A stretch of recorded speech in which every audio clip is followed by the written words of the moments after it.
Such a good Silas angle in answering that. You know, give up the Maokai because of a big, powerful ultimate, being able to pull back the Silas. T1 aren't going to let it happen, though. T1 uninterested in high-tier junglers making it through the draft. They'll triple ban that role. The Jinx going to get banned out here. BLG mixing it up. This is big for T1 because I think you can anticipate maybe trading here in the final game, but now you have to decide which of the remaining AD carries do you want to prioritize. But there's the Cassante. Slipped my mind, and there it is, finally slipping through the bans. Instant lock here. Bin doesn't care. Slam that Gwen down.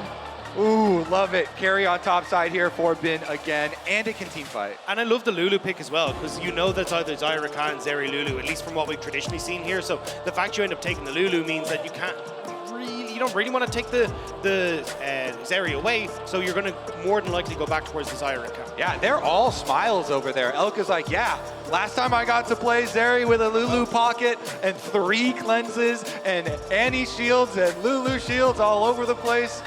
Still is probably going to be supportive mid laners, but the Annie, of course, is banned.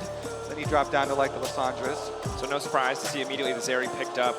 Cassante coming in very early in the draft, still a flex, see where it goes. Bin very confidently, kind of pseudo-blinding the Gwen, comfortable in that match, comfortable with whatever else will come through, and we'll see now what they want to ban away, if it's top laners or if it's mid laners to set up a better matchup. I think it might be junglers, because, oh, well, maybe not the case, because I was going to say, when you look at it, if you already have Vi, Wukong, and this Maokai band away, you can probably take the Sejuani for Shun there, and then it's like, okay, well, what are you going to go to? What's kind of bottom of the barrel there that you want to try and pick up? Maybe Shun feels comfortable going back towards the Kindred, but you're definitely starting to crest into even things like Owner going back towards the Nocturne or Kha'Zix or something along these lines. Yeah, I think you have to give so much respect to the Faker Cassante swap after that was by far his best game versus JDG. Looked so insane with that in mid lane.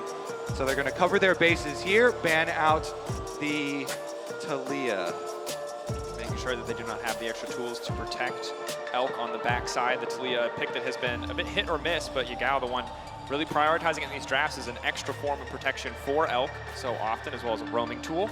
Yeah. Kennen hitting the bench, and wonder if another top laner will be picked up as well.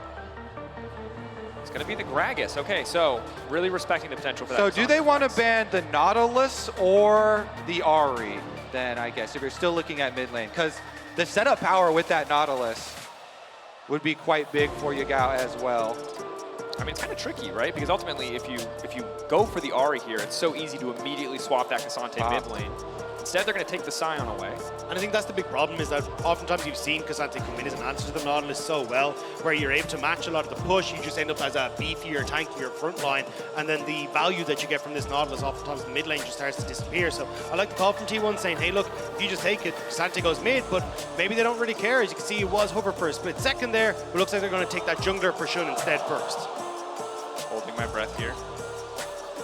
Shun, obviously a big Nidalee player, but it hasn't been the most successful pick at this tournament thus far. So option to pick up the Kindred, but we are direly low on CC on the side of BLG. So many great engage tools from the side of T1. BLG lacking really any hard CC or setup. And it does mean that you're probably going to see Yagao go towards something like a Lissandra or something along those lines to try and provide that setup. Nautilus could also work in that situation, right, to try and be that front line. But I have to say, for BLG, bit of an unusual one. I'm not the biggest fan of what they decided to go for here, and especially as the Kha'Zix now comes out as well. You do a phenomenal setup for this Kha'Zix to try and get into the face of the Kindred and assassinate her in the jungle.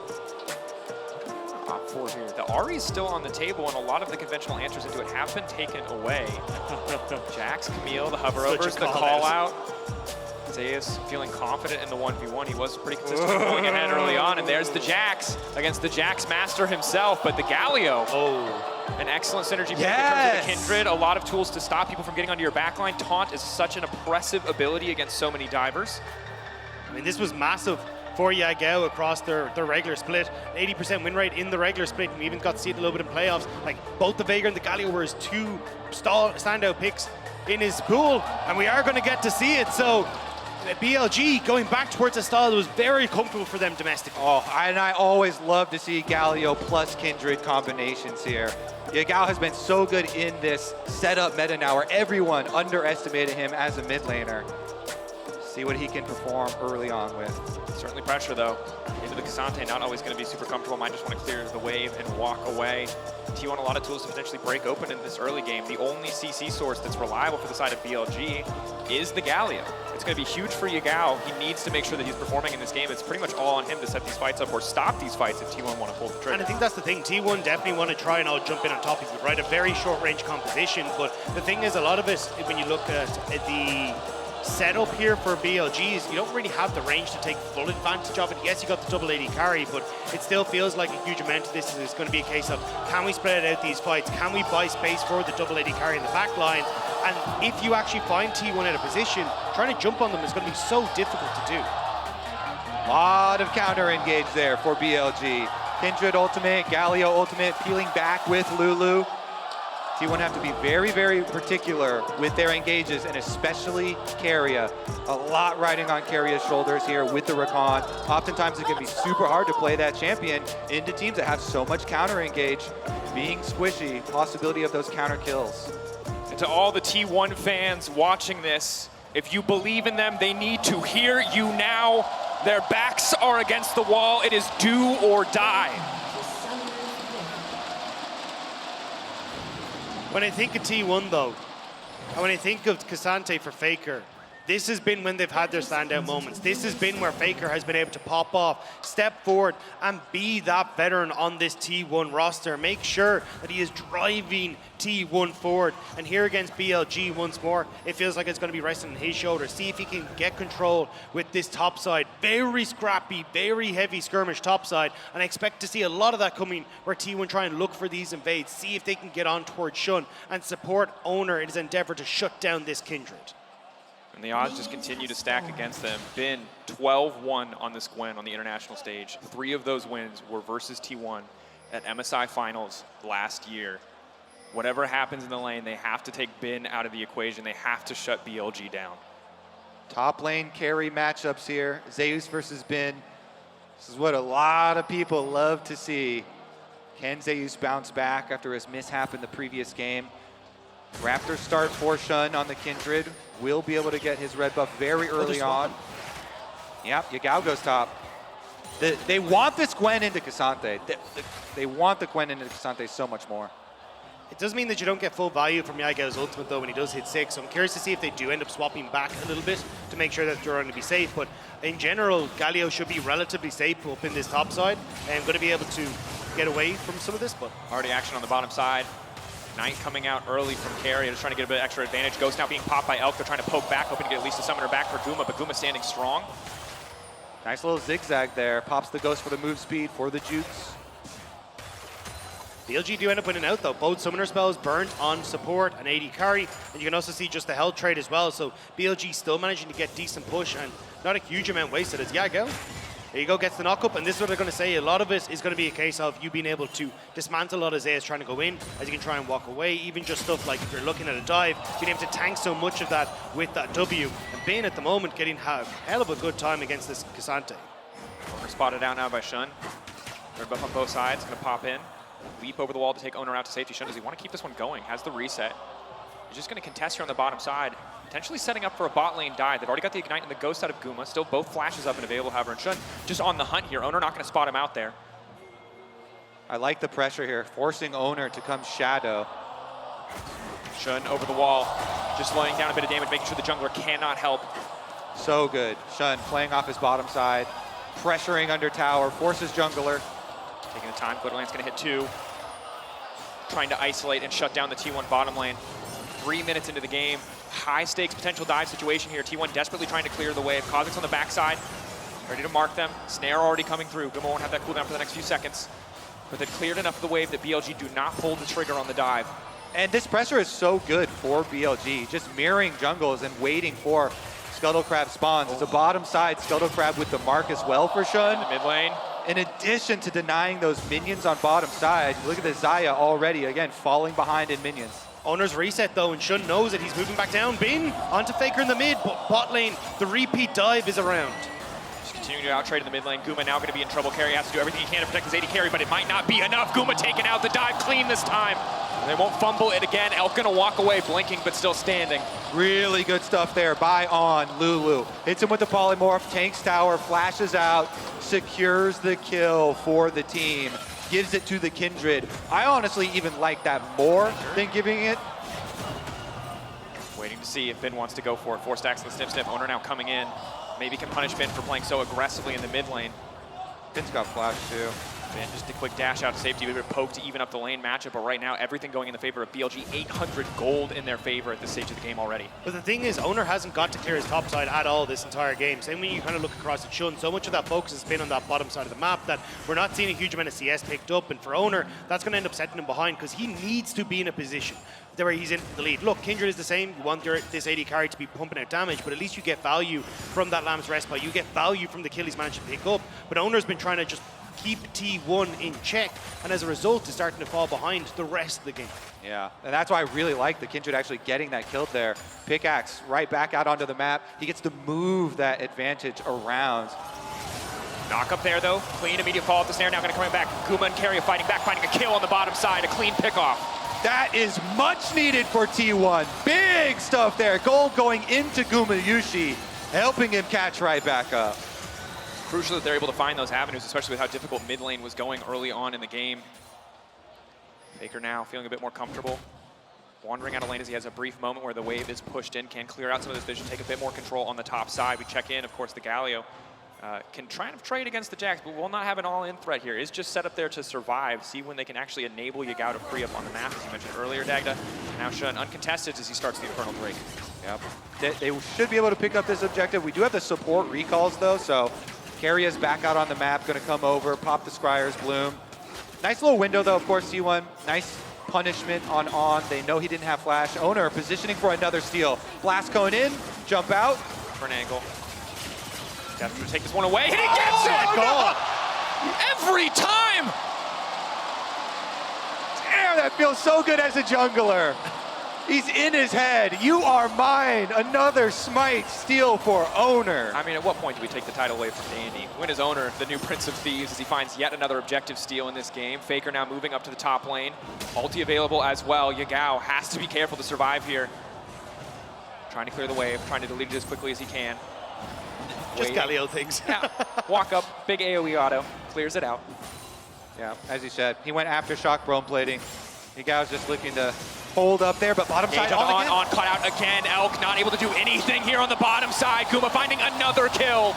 This is huge for T1. Guma and Carey are clawing their way back into this bottom side now with 2 kills on towards the Xayah. It's absolutely massive, and so much of that stemming from the fact they didn't have to invest time into taking the dragon. They steal it away, and now they get pressure top, they get pressure on bot, and T1 are fighting back. They're so good at identifying. The only opening on the map for them, here it is, in 613, right as that tick of damage, able to get it. But they're so good at identifying the only opening there.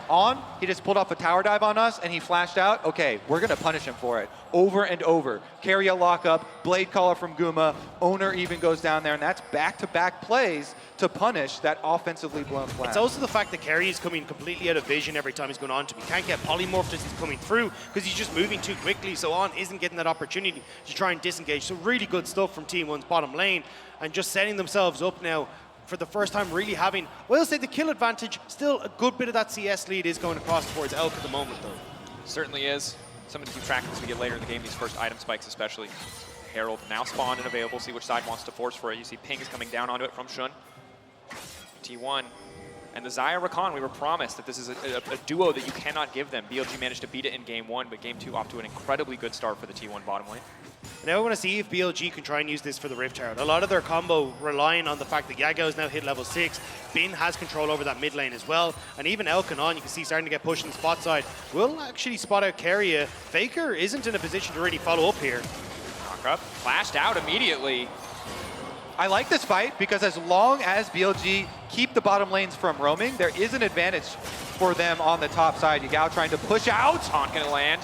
Bin, is he ready to go back in? Shun now trying to make it out over the wall, trying to get in and grab the eye of the Herald. Now immediately gonna throw down the Lamb's Respite. The Galio coming in. Zeus has a brief moment to try to make it out of this one. The stun coming in from Zeus is massive. They find 3. Faker isolates Bin in the follow-up. Faker going all out on the top side. He will look to take down Bin. Bin flat, but he's pulled back.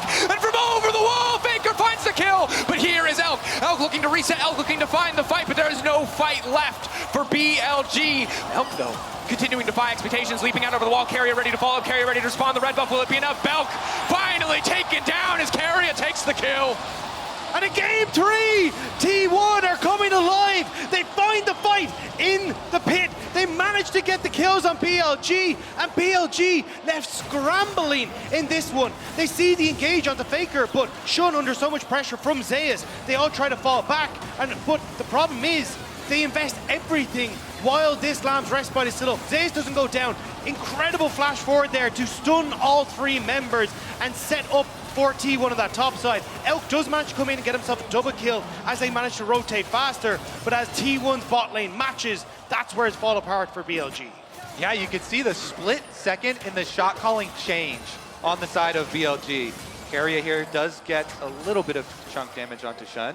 Oner now coming in. Shun needs to make his way out as quickly as he can. Q over the wall, on waiting over the wall. They will not opt to follow up, but a lot of damage down onto that Kindred. The gold neck and neck, 300 advantage to T1, but the Herald to the side of BLG. But we saw that moment when the shot calling changed. Shun was like, you know what? Herald, boom, I got it. I'm going to leave now, not stick around for that eyeball. But then they made the call. Our bottom lane is leading on the rotation up. Delay, delay. We can actually fight this slowly. And it's the tenacious chase from T1 that collects the extra kills. And as you said, the overlap there of the Galio on the Kindred ult, while Zeus was still protected. The problem is it's fixed a lot of the problems for T1 on this top side, though. You can see there, T1 trying to leverage the fact that they have push in the spot side to now constantly invade onto Shun, make sure that he's very uncomfortable, and it's opened up Oner to finally play this 1v1 matchup a little bit more aggressive. Shun will just be spotted in mid lane a little bit, but I am curious to see how he decides to use this Herald, because with the presence that T1 now have on this bottom side as well, it becomes very difficult for him if he ever runs into Oner. Tricky game now, T1. So many tools to start the fights off. We've seen Carrier so consistent on these recon engages. So they may try to make a play on the bottom side. Double control wards, protecting BLG, protecting Elk, make sure the dive can't come through. But a second Dragon over to T1. So early in the game, they are set up to stack very cleanly to a soul. Herald dropped mid in the response as well. Faker's there. They should be able to usher it up to a charge at least, though, and at least get the expected value here. It's aggroed on minions currently. Okay. Trying to get in, hit the eye. Oner now coming in, charge will connect. Crucial for BLG, would have been devastating to not have that extra influx of gold. You can see they even brought Yagao down. They really wanted to make sure that they were able to get that play happen. Yagao will be able to move back up towards his top side, though, make sure he's okay, as Elk pushing in the spot side again. Just BLG trying to see if they can scramble for anything they can pick up on the map right now. Elk trying to leverage the value of the Vampiric Scepter there in the trade. You can see him getting aggressive, willing to tank the tower overall. But on the top side of the map, Galio's life is about to get a lot more miserable. Zeus finally completing the Divine Sunder. Going to be pretty impossible to push the Jax out of lane now. And Elk is nursing that small lead in the bottom side on the Zeri again. BLG going to try and leverage as much possible juice into him as possible for a repeat of that one. I think a huge amount of that is going to rely on people like Yagao and Shun and how they utilize these Lamb's Respite. The first combo didn't work out so hot for them in the Rift Herald pit, so I want to see kind of a slower approach to it where you are on the same page.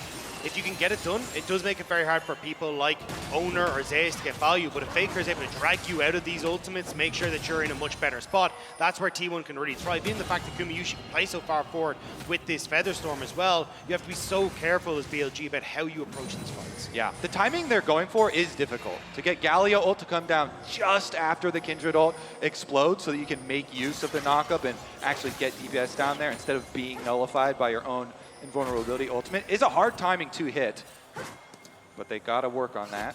Yep. Adapting the execution on the fly is going to be big for BLG. Again, they have the luxury of a 2-0 lead. They can afford to lose a game, but would love to close it out cleanly here. A very aggressive draft. A lot about the counterpunch.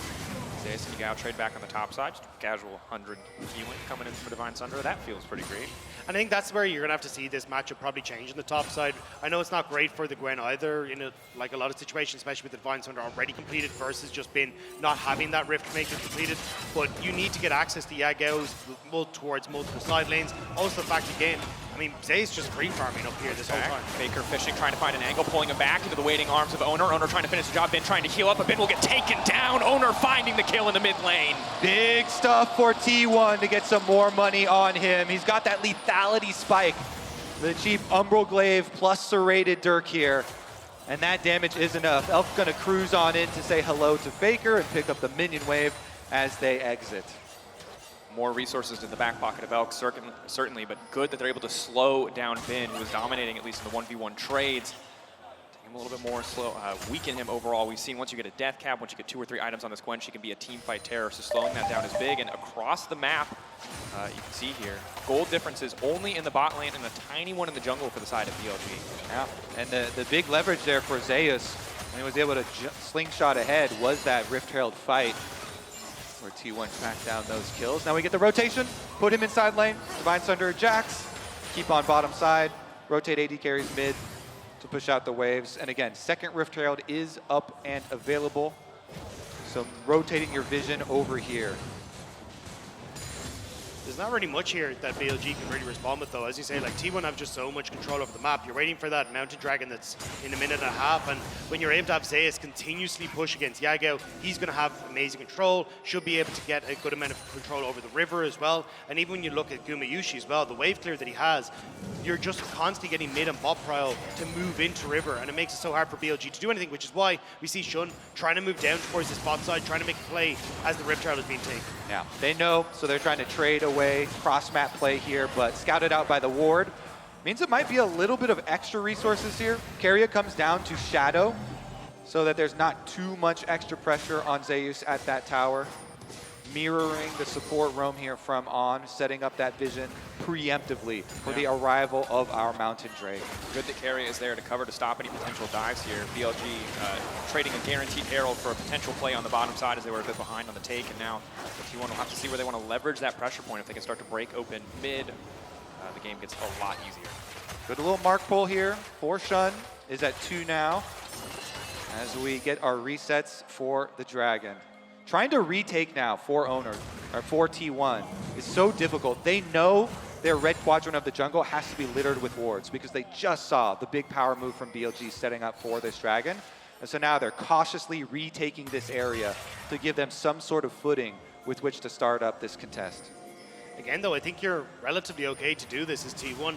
BLG don't have the best go buttons. It's like an Everfrost or a knockup from Yago. As you can see, I mean, Keria, in the midst of everyone on BLG, is just able to dash away. So this is where BLG need to be the ones that control the space, and already they move in to take it. And they're doing just that. They're going to sacrifice their mid wave, and T1's going to pop the Herald to make them really pay for this. Yao just burned Taunt, a brief window. Owner. Zeus on the backside as well. Owner ready to steal yet another objective. Evolve Q, Evolve W, bit of poke coming through as BLG just tried to chase Zeus out of the pit. 5K getting lower. Now they're focusing it down. Are they just going to 50-50 at BLG? It's so difficult for them to force any kind of meaningful fight here. Keria just walking away, Guma walking away. They don't have the CC to lock down a priority target. BLG being shepherded around and now just getting knocked out of the pit immediately. T1 are going to look to blow it down, but BLG need to force the fight. Faker in the back line is doing so much work. The pullback coming through. Faker makes it out. Galio going into the pit. The Dragon to the side of T1. T1 coming alive in game 3. Zeus finding a kill. Owner untouched for now, but Elk still stands. He's trying to burn through those health bars. He's still standing. He's still alive. The heal now coming in. Owner finally going to finish the job. It's a massive fight for T1. They stand tall. They get the Dragon and they get the kills afterwards. Yagao goes into the pit. Faker running full circle around this fight with Casante's mobility. We've seen it so many times. Well, it's frustrating. What do you mean? Zeri and Casante, it all works out well, but brilliant stuff from T1. And I think this is where you really exemplify the problems with BLG's composition, where T1 are able to hop in, hop out, shake it all about, and there's nothing that BLG are able to do in the end, because as soon as they try to go on to anyone, T1 just have that mobility and kick it away. I want to see a Faker skin with the Macarena now. Absolutely. Pokey. Close enough. Here he goes in. Faker, and it looks like he's so deep, right? But he gets all 4. He even gets Shun's flash as he flashes out. And then here was that re-engage. The Galio ult was already channeling, so then Yagao goes in. But guess what? His teammate's already gone. The Dragon's already gone. And so it's an overextension, another mistiming on another Galio ult, and T1 are feasting. It's also just such a spread out fight. Like, you don't actually get BLG in a position where they're really getting, Yago at the front line, trying to provide that tank, trying to buy space, because he's looking for the flank in that position. And T1 jump, but Bin's dead! Bin's dead! T1 finding a pick on the side lane. Keria looks like setting that up. Hard to say without the context. Had to watch Lulu die a bit horrifically there. And BLG, for the first time, not on even footing, not at a slight deficit, at a massive deficit. 3 dragons stacked against them. T1 backs against the wall, the most pressure that could possibly be on them, but they are showing up here in game 3. And it feels like such a weird time for BLG to change the game plan, right? When you look towards, hey, look, this Casante ban has worked out absolutely fantastic for us. Faker has been insane on this pick, and you're starting to see it again in this game. When you have 2 games in your advantage, to suddenly start to swap it up and change it to what has been such a difficult game plan to operate. You can see BLG now struggling, and T1 happy to just find those moments. Zayas hopping forward on towards the ward, Kerry in a great position to follow up, and the side lane control is going to T1. And this is that other side of Bin that people are used to seeing throughout the long extended series. They finally get a pick on him in the side lane. It's not the Giga Bin, it's T1. Now with full control, 3 dragons, Dragon Soul coming imminently. Baron already arrived at the pit. And they're trying to really take control of the vision here with that Umbral Glaive, clearing everything out. They've got the Recon, they've got the turn ability. And Faker, last time around, he went straight for Shun. Makes a lot of sense, limiting the Kindred, taking her out of the equation, denying the potential for a 50-50. T1 so many tools to guarantee a secure on this Baron. BLG fishing. Tonka to be used though, and again, this is what we've highlighted, Dagger, this is what you've highlighted. They can just walk away, and BLG have no way to stop them from doing it. Yeah, and BLG are trying their best, but as long as T1 are the one that are dictating the pace of these fights, it's so difficult for BLG to really do anything. Kerry now, as you can see, stepping up. He knows there's not a huge amount they can do. He's got the safety of Gumayushi behind him. So the team fights going the way of T1. Side lane going the way of T1. Vision control the way of T1. I do not see a way that BLG actually managed to come back from this. T1 have such a stranglehold on this game. Absolutely, and here we go, Looking to Carrier. kick things off. The taunt coming in to stop any potential follow-up. Shun now ignited. Zeus ready to go over the wall. Yagao getting chunked away, and there's Zeus, but the denial coming in for Yagao. Able to find the Lamb's Respite on the backside. Faker now ready to move right in. He can tear them out of that Lamb's Respite in an instant. Elk trying to get out, but he goes back into the waiting arms of his team. Faker may have overstayed, may have overstepped his welcome. And again, BLG finds an avenue in the fight. For now, it is 1-for-1. Mid laners traded. BLG actually stalling and delaying getting the 1-for-1 on Faker this time. He can't get out alive. Yagao goes down, Faker goes down. Mid laner's off the board, but T1 still get vision control. And they still get to move into this top side where Zeus can start to put pressure onto the tier 2. And this is where, again, BLG, they're trying so desperately to get this combo between the Kindred and the Galio to work, but T1 are playing these fights so slowly. They're never overcommitting. They're just throwing in 1 or 2 members at a time and getting the Galio low, getting Shun low, so they panic, have to blow this combo early, and it just doesn't quite work out. And Yagao gets the Justice Punch in the air on Zeus. They then try and defend on Kindred ult. They get the heal. Faker jumps in. He ults while Yagao creates this big zone, this big space for BLG. And then they sacrifice 1-for-1. Nobody can cross the Galio ult. They take the Galio in exchange. And ultimately 1-for-1, but again, T1 remain in strong control of this. Mountain Drake spawning now. This is the soul. And BLG are just going to concede it. They don't have the tempo, they don't have the vision. They've got no tools left in the box to contest this one, so it'll just be a free soul. 22 minutes in. Mountain Soul for T1, they can just immediately turn to the Baron. Yeah, BLG have a very tall task trying to delay this game. They need to delay for a long period to be able to catch back up. But T1 are so good at pushing tempo, they're going to rotate right over to Baron. They've got the Umbral Glaive, they clear out the vision, they keep looking for picks. Carrier Ultimate is available, Carrier Flash is available. So if they just starve you of vision, they start the Baron, they look for the turns. Eyes on the prize for T1. Don't need to risk anything, don't need to overforce here. Again, the disengage is really the only big threat that BLG have if T1 overcommit, so taking it slow, playing it controlled, starting this objective up. Guma and Faker looking to take this one down slowly but surely. Owner ready to cover the wall with the smite to secure. Zeus hovering, not quite in fog of war, as the vision is there for BLG to see exactly what he's up to.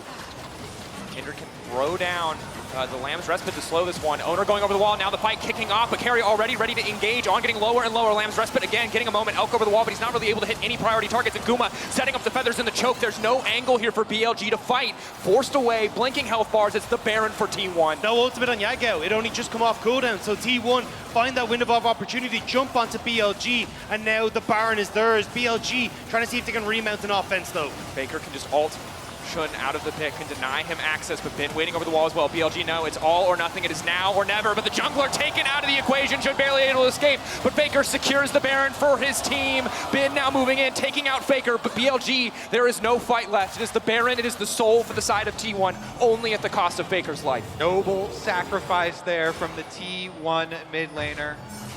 Faker keeps the smite steal away. Even though Owner has been so good, they don't risk it. They teleport back in aggressively. Be back on the top side. Zeus polymorphed, he can't leap in. Aggressive, but Owner's here as well. Kuma behind them. They're trying to shepherd BLG in, but they have to be careful.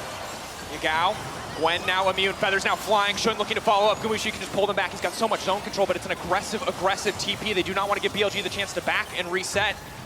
Ultimately, maybe a bit too aggressive, but it doesn't cost T1 much of anything. But they still manage to step away. BLG will do the same. Now T1 can actually start to get a lot of offensive plays down though. Zeus has still control of the side lane, but watch here. Look at the cooldown that's on the, well, we're not going to be able to see it, just barely a cooldown on the Galio ult. So Shun not really in a position off this fight to go for it. Actually, this is the re-engage here. But you get Kazante going immediately onto Shun, prevents him coming over the wall. And then this is where Yago does manage to just barely miss out, and T1 are able to run away. All right.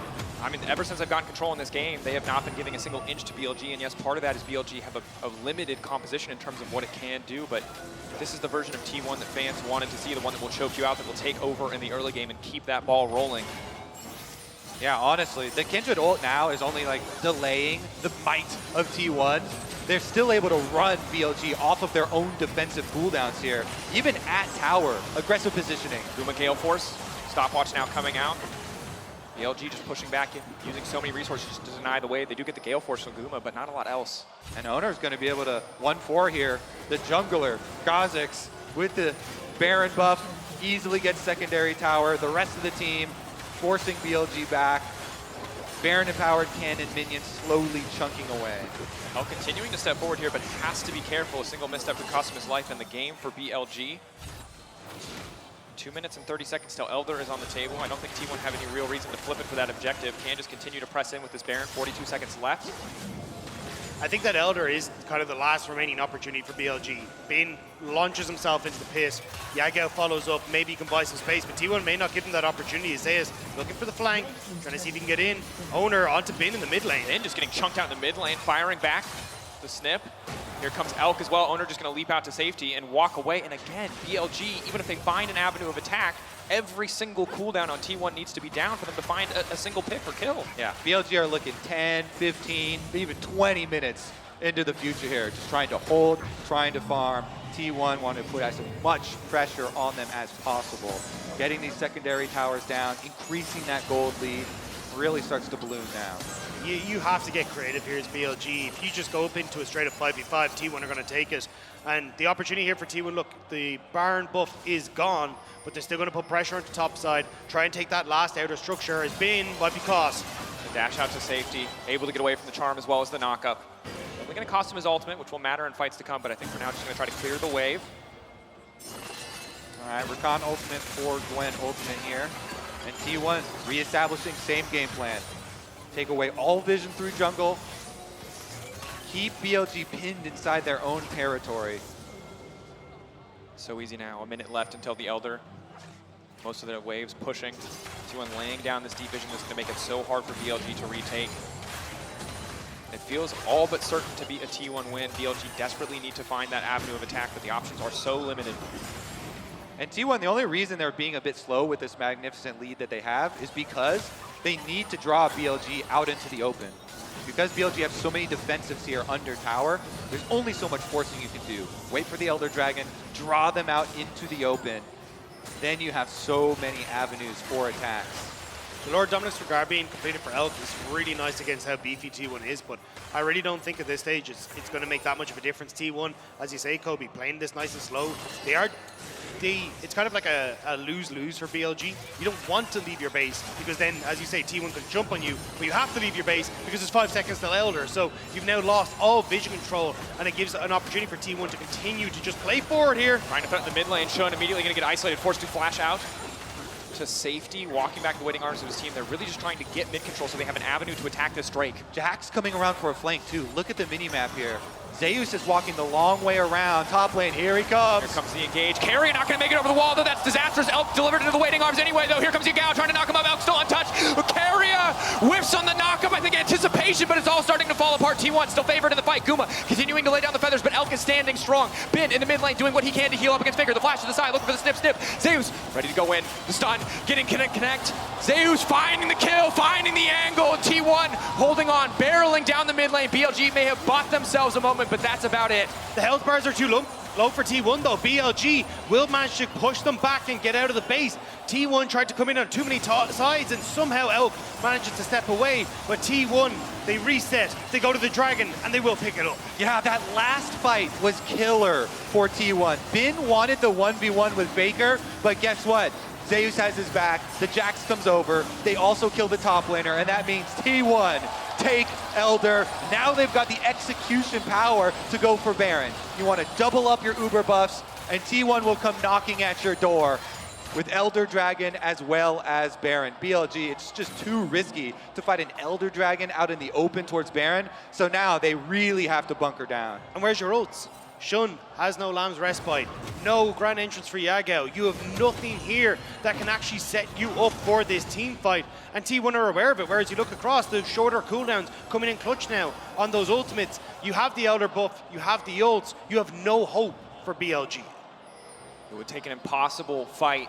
T1, this should just be their victory lap. You will not be stronger than this. Massive gold lead, 10K in their favor. Double Uber buffs, the Mountain Soul. Just need to close this one out cleanly. Just need to take us to a game 4. BLG, find an angle, maybe, but it's going to require someone on T1 to overstep, to misstep if they want to come back to this one. You don't even have like wards you can try and teleport to. You don't really have anything outside your base that you can make function. So for T1, they know they're safe. They've been doing a fantastic job keeping vision control in their favor. And now they're on to the inhibitor turrets, been looking at the tier 2. Using the mist to clear the wave as much as he can. Cannon Minion still standing strong. Again, T1 slow, controlled, waiting for a misstep from BLG before they jump in. Again, they have everything they need to end the game, but why risk it? Play it slow, play it controlled. Your back is against the wall. Giving BLG the benefit of the doubt so they can find that angle and just breaking open mid, breaking open bot, one tower at a time. Yeah, you cannot really fight against the Elder Dragon right now. That plus Baron means T1 get inside the base. They will destroy your turrets. You just still have to bide your time. Wait for it to fall off. They're gonna bunker down behind these Nexus turrets, and here go, T1. 3 waves coming in, 2 cannon minions, 3 cannon minions. Ready to keep this push going. T1 again, they don't need to force a fight, they can just keep poking. They can slowly but surely grind BLG out of this game. Zayo sleeping in, will find the stun, traded for mobility on the side of Bin. Shun fishing for an angle, has to be careful to step forward here. 12 seconds left on the Baron, or the Elder buff rather. Maybe they can find that avenue. Maybe they can hold on for another minute or so, but that should just be about it. Immediately, Bin goes gold and buys a brief second. 3 seconds left on the Elder, but I don't think it's gonna be enough time. Lamb's respite now coming in into the back line as Zeus denying the respite angle, but Elk still standing for now. T1 fighting, having such a good time in the base as they keep their hopes alive going into game 4. T1 still fighting here. They stand up in game number 3. Big snowball. BLG let them have the Cassante, and Faker made them pay. I mean, just in general, T1 stepping up massively, especially in that bottom lane. Gumayushi and Carrier getting multiple kills for themselves in the 2v2, allowing them then to play these team fights with that tankier front line. And overall, T1, this was a much needed win, not only for just the fact they would have been knocked out, but also just for the mental, making sure that you can start that comeback right here, right now. And it's only going to get harder here. I can't imagine they get the Cassante again, but Faker, an incredible performance, isolating, making sure they secure these objectives. The owner didn't have to rely on a smite steal, although he did still get one in the early game. Overall, a much, much cleaner game, and BLG maybe feeling overconfident in that draft. You can see, didn't have the tools to do much of anything other than wait for T1 to make a play and respond. An incredibly difficult game. Still have the match advantage. T1 still need to win 2 in a row if they want to close this out. 1 game at a time for the squad overall, but an impressive performance in game 3. Yeah, it's nice not to have to rely on smite steals, but still know that owner's got you. Yeah. Throw it at